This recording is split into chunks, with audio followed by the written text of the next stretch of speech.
Salut tout le monde, on se retrouve aujourd'hui pour une nouvelle vidéo et aujourd'hui j'avais envie de parler d'un sujet dont j'ai pas parlé sur ma chaîne encore. C'est un sujet qui me tient à cœur et dont j'avais envie de parler depuis très longtemps.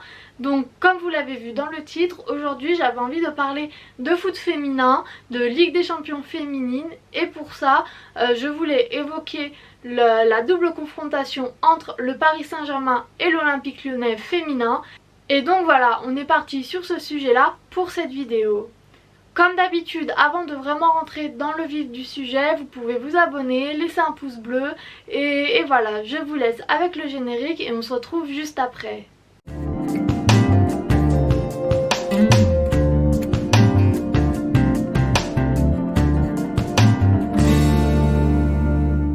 Alors oui, le foot féminin, j'ai fait qu'une vidéo là-dessus et les quarts de finale de Ligue des Champions féminine étaient pour moi l'occasion d'en reparler et j'ai plein de choses à dire. Donc cette vidéo sera structurée en deux temps. Dans une première partie, je vais revenir sur la double confrontation entre le PSG et l'Olympique Lyonnais et à la fin je voulais parler du foot féminin en général, en plus général, de son développement et voilà. Alors oui, pour commencer cette vidéo, j'avais envie de parler du match PSG-OL. Donc la double confrontation PSG-OL s'est soldée par une victoire 1-0 des Lyonnaises à Paris et une victoire 2-1 des Parisiennes à Lyon. Donc avec les buts à l'extérieur, Paris s'est qualifié pour les demi-finales de Ligue des Champions féminines et elles ont réussi un exploit parce que les Lyonnaises ont gagné les 5 dernières Ligue des Champions féminines, donc elles ne l'avaient plus perdue depuis 2016. Et oui, c'est un vrai exploit parce que les Lyonnaises pendant très longtemps elles ont dominé le championnat français et la Ligue des Champions, et donc oui, c'est un réel exploit d'avoir réussi à les sortir. Et moi ce que j'ai noté dans ce match là, c'est surtout la manière dont les matchs se sont déroulés. Que ce soit le match aller ou le match retour, on a vu que les Parisiennes ont dominé la rencontre. Alors pour le match retour, c'était un peu compréhensible parce que les Lyonnaises sortaient d'une quarantaine due au Covid, parce qu'il y a eu beaucoup de cas de Covid dans l'équipe. Le match OL-PSG a dû être décalé, les joueuses n'ont pas pu s'entraîner comme il faut, beaucoup revenaient du Covid, donc étaient pas forcément au top de leur forme. Il y a aussi des blessures de longue date, notamment la blessure de la première ballon d'or féminine Ada Ederberg. On peut noter aussi comme blessure de longue durée Gridge Mbok. Mais moi ce que j'ai noté dans ce match là, c'est que oui, Lyon a été dominé pendant les deux matchs et c'est quelque chose qui est nouveau parce que Lyon, comme je l'ai dit précédemment, c'est une équipe qui dominait tout le monde à une certaine époque, même Paris, et même avec un effectif moindre, même avec des blessés. Donc oui, voilà, ce match était intéressant à regarder parce qu'il y avait une vraie opposition et ce n'était pas les matchs comme on avait pu le voir les dernières années où Lyon domine totalement, écrase totalement son adversaire et gagne à la fin. Sur ce match là, on a vu Lyon beaucoup plus défensif, beaucoup plus dominé, beaucoup plus sur la retenue et qui arrive moins à aller de l'avant, à marquer. Pour le match aller, le but de Lyon arrive sur penalty et sur le match retour, leur seul but intervient à un moment où, dans une mi-temps surtout, où c'est le seul tir cadré de l'équipe. Donc voilà, on voit que Lyon est en difficulté en ce moment, mais ça va être une transition parfaite avec ma deuxième partie. Mais pour moi, il n'y a pas que le niveau de Lyon qui pose question, il y a aussi le développement du foot féminin. Et donc on va arriver dans ma deuxième partie sur le développement du foot féminin.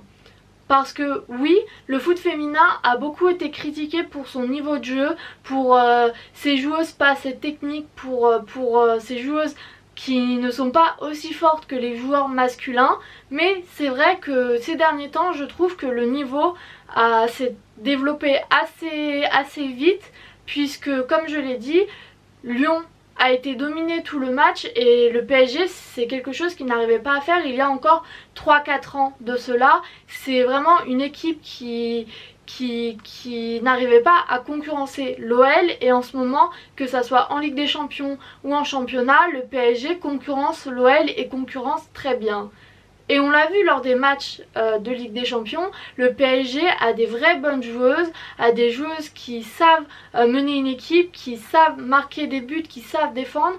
Et moi qui suis le foot féminin depuis pas mal d'années maintenant, c'est vrai que je trouve que cette année, le niveau s'est un peu rééquilibré. Et je ne veux pas mettre cela sur le compte des blessures de Lyon parce que comme je l'ai dit, Lyon, il y a quelques années, même avec des blessés, même avec un effectif réduit, dominait complètement ses adversaires.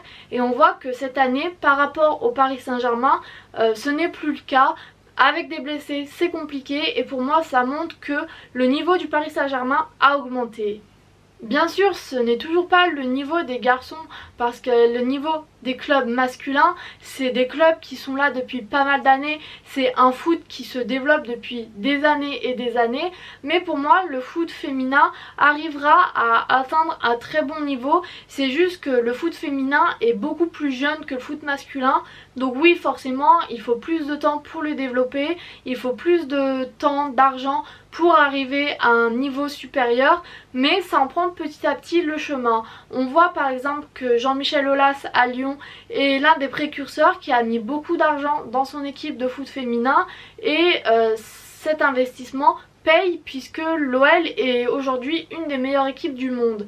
Et on voit que Paris, quand on met de l'argent, quand on met de l'investissement dedans, le niveau augmente. Et c'est quelque chose qu'on retrouve aussi dans le foot masculin. Dans le foot masculin, il y a plein de petites équipes, même en Ligue 1, qui ont du mal à avoir le niveau des plus grands clubs, mais à partir du moment où on investit dans le club, qu'on donne le moyen à l'effectif de s'améliorer, il va s'améliorer. Et pour moi le foot féminin sur ce plan là c'est la même histoire. Si on investit de plus en plus dans les équipes féminines, le niveau va augmenter petit à petit. Ça va prendre des années, mais je pense que le foot masculin n'est pas venu au niveau qu'il connaît maintenant par hasard. Au début, les plus grands clubs ont eu du mal à se maintenir à un bon niveau. On le voit par exemple avec Lyon qui a passé certaines années en D2 avec Saint-Etienne, on peut parler en Angleterre de Tottenham par exemple, et voilà, il y a plein de gros clubs dans le foot masculin qui a eu besoin de plusieurs années, de plusieurs dizaines d'années et de beaucoup d'investissements pour arriver au niveau qu'ils ont maintenant. Dans le foot féminin, c'est la même chose.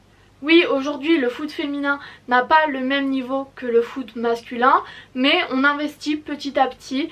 Il y a de plus en plus de sections féminines dans les clubs et pour le plus grand bien du niveau général, puisque au plus il y aura des clubs, au plus il y aura d'investissements et donc au plus le niveau s'améliorera. Et par rapport à ça, en Angleterre, l'année prochaine pour la première année, la ligue féminine sera diffusée à la télé et pour moi c'est une très bonne nouvelle parce que cela va permettre d'amener un peu plus d'argent dans les sections féminines et donc ça va faire un effet boule de neige. Il y aura plus d'argent pour les clubs vont pouvoir normalement réinvestir dedans et donc avoir potentiellement de meilleures installations, de meilleures infrastructures, investir dans d'autres joueuses et ainsi le niveau va se développer et augmenter. Ça va pas se faire du jour au lendemain, mais il faut arrêter de voir le foot féminin comme une sous-section du sport, du foot, parce que oui c'est un foot à part entière et c'est un foot qui se développe et qui est